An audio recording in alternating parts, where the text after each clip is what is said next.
আমার মা দ্বিতীয়বার বিয়ে করেছে। সেই কারণেই আমার বাবাকে আমরা ভিডিওতে দেখাই না। আমাদের মা মেয়ের আড্ডা এই চ্যানেলটা ওপেন করার পর প্রায় সকলেই দেখছি আমার বাবাকে ভিডিওতে দেখতে চাইছো, আর অনেকেই না জেনে বুঝে অনেক কিছুই কমেন্ট করছো।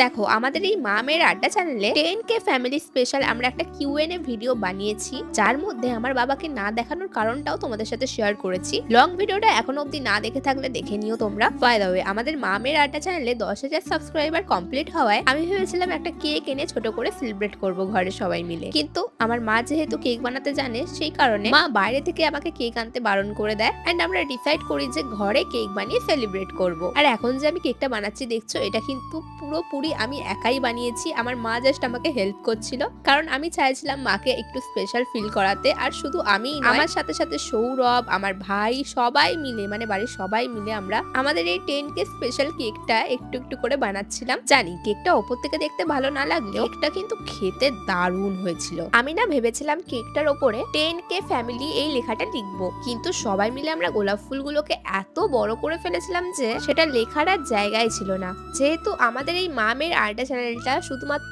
আমার আর মায়ের, সেই কারণে আমি আর মা দুজনে মিলে কেকটা কাটিং করি, আর তারপর আমি সবার থেকে রিভিউ নিচ্ছিলাম, কারণ নিজের তৈরি খাবার খেতে তো সবারই ভালো লাগে। তাই কেকটা সত্যি খেতে ভালো হয়েছে কিনা সেটা আমি রিভিউ নিয়ে জানছিলাম সবার থেকে। বাই দ্য ওয়ে, ছোট করে ঘরে সেলিব্রেশন করার পর আমি আর মা বসে পড়ি Q&A ভিডিওটা শুট করতে, যেটা অলরেডি আমাদের মা মেয়ের আড্ডা চ্যানেলে পোস্ট হয়ে গিয়েছে। Q&A ভিডিওর লিংক আমি এই ভিডিওর ক্যাপশনের উপরে দিয়ে দিয়েছি, যারা এখনো দেখোনি লিংকে ক্লিক করে লং ভিডিওটা দেখে নিও।